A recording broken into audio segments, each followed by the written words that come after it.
Welcome back, Druids. This video will teach you how to gear up for 3 different bear builds. This video is part of a Druid Masterclass, and if you haven't seen the basics video yet, I encourage you to check the description, and then you can see all the other classes that are listed and available.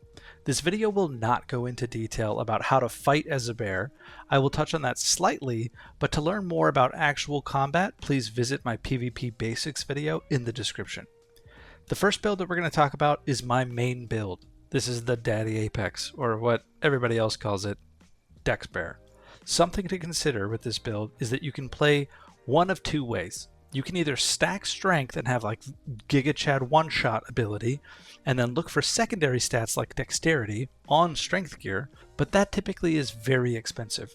Alternatively, you can go buy Dex gear that has strength on it, which is normally a little bit cheaper, and realize that the time to kill is often very similar on any PDR fights. So on screen here you can see the primary stats, secondary, and third priority that I have when buying gear. Also, other things that you should generally avoid when you're looking to build out a good kit. Some strengths and weaknesses for the build. Under strengths we have extreme DPS. This is probably the highest damage dealing class in the game if you are consistently on target. This can one-tap squishies. It has extreme comeback potential because of how hard it can hit. It has pretty decent PDR, especially in bear form. It has extremely high health. It has very fast attack speed. It's so fast that even in bear form you can beat out bucklers. This is the best form to go do PvE in as a druid, and it is very good in solos. Some areas that this class struggles in: it has very low MDR, which means you're going to die to magic damage a lot unless you spend a lot of money on your gear and look for that magic resistance. It's tough to get, it's expensive to get, but every class should have weaknesses, and casters are definitely one of them for you. It has very slow casting speed. Generally, you can kind of make space and get distance before you go to cast your spells, so it's not the end of the world, but you're not often under pressure to get spells out quickly. Sometimes it can bite you in the butt. Not a big deal. This also has very weak poke.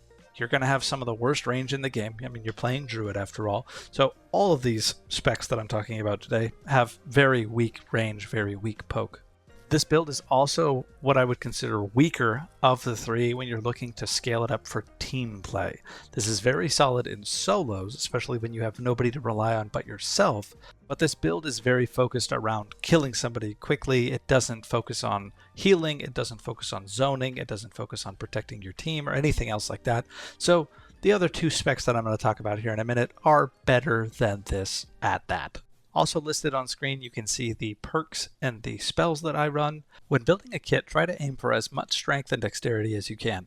A maxed out kit, excluding uniques, will put you at 57 strength, and I would consider a viable kit for geared lobbies to be around 45 strength or more. You can save a lot of money swapping for dexterity gear that has strength on it instead. Next up is the tank. This build is very powerful in team play. This build values health more than strength, so you can take a lot of punishment. Remember that Druid base heals are actually really decent even without gear, so you can easily play a more flexible healer role, but I would avoid main healing on this spec. On screen you can see the stats that we care about, the perks that we care about, and the spells that we're going to run. The stat goals should be 35 strength, 40 or more vigor, at least 12 dexterity, and as much health as you can get. And then for perks, you want to run as many defensive benefits as possible. Armor rating, MDR, damage reduction, projectile reduction, all of that stuff comes into play, and it is all very valuable for this build. Your strengths: you're extremely durable, you have massive amount of health, you have decent damage, especially if you have over 35 strength, you're still hitting pretty hard, and you have a really good time zoning out enemies. The weaknesses: this has very slow attack speed. Expect an extremely slow attack speed.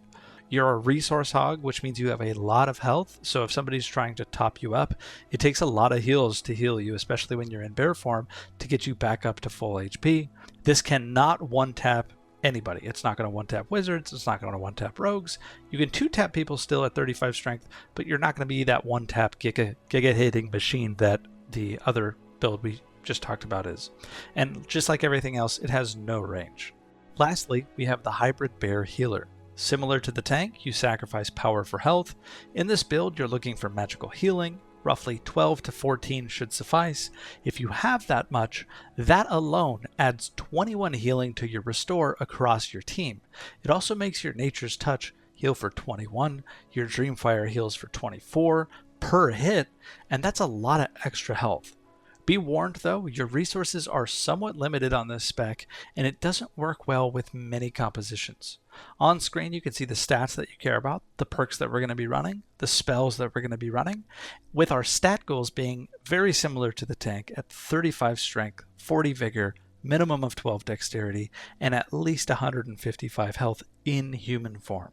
This one prioritizes magic damage, magic power, magic healing, casting speed, things like that, but don't sweat on it too much.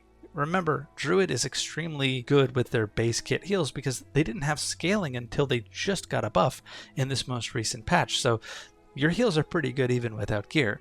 Remember that this build is designed to be a flex healer, not necessarily a dedicated healer.